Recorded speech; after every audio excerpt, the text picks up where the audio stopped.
നമ്മളിന്ന് വിഷ്ണു ഭവന്റെ അല്ലേ വേണ്ട ഇങ്ങനെ പറഞ്ഞാൽ ശരിയാവില്ല. അപ്പോൾ പറഞ്ഞു വന്നത് വിഷ്ണു ഭവന്റെ കേരള സദ്യ കറി ബോക്സിൽ എന്തൊക്കെയുണ്ടെന്ന് നോക്കിയാലോ.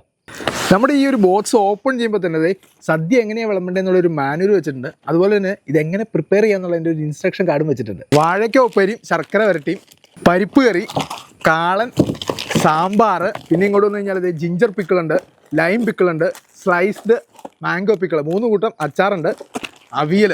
സംഭവം എങ്ങനെ ഇരിക്കുന്നത് ഫ്രോസൺ ആയതുകൊണ്ടാണ് കേട്ടോ, സംഭവം സേഫാണ്. പപ്പടം, പിന്നെ ഇടിച്ചക്ക തോരൻ, കൂട്ടുകറി, പൈനാപ്പിൾ കിച്ചടി, എരിശ്ശേരി, ഓലൻ കറി, പായസം, ഗോതമ്പ് പായസമുണ്ട്, കടും പായസമുണ്ട്, പിന്നെ നല്ല കലക്കനായിട്ടുള്ളത് അടപ്രഥമം വരെ ഉണ്ട്. കഴിഞ്ഞിട്ടില്ല, ഇതിൻ്റെ അകത്ത് പേപ്പർ വാഴയില വരെ വെച്ചിട്ടുണ്ട്. അപ്പോൾ നമ്മുടെ സദ്യ വിളമ്പി വെച്ചിട്ടുണ്ട്. ആദ്യം നമുക്ക് പരിപ്പ് കറി ഇട്ടൊന്ന് ടേസ്റ്റ് ചെയ്യാം, അതിനുശേഷം നമുക്ക് സാമ്പാർ പിടിക്കാം. നോക്കാം എങ്ങനെയുണ്ടെന്ന്. പൊളിയായിട്ടുണ്ട്.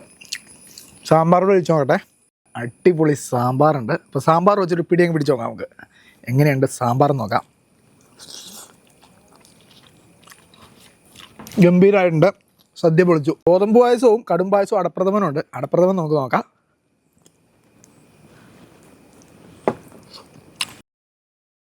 ഈ കറികളൊക്കെ മൈക്രോവേവിലോ തവാ കുക്കിങ്ങോ വഴി നമുക്ക് ഈസി ആയിട്ട് പ്രിപ്പയർ ചെയ്യാവുന്നുള്ളൂ.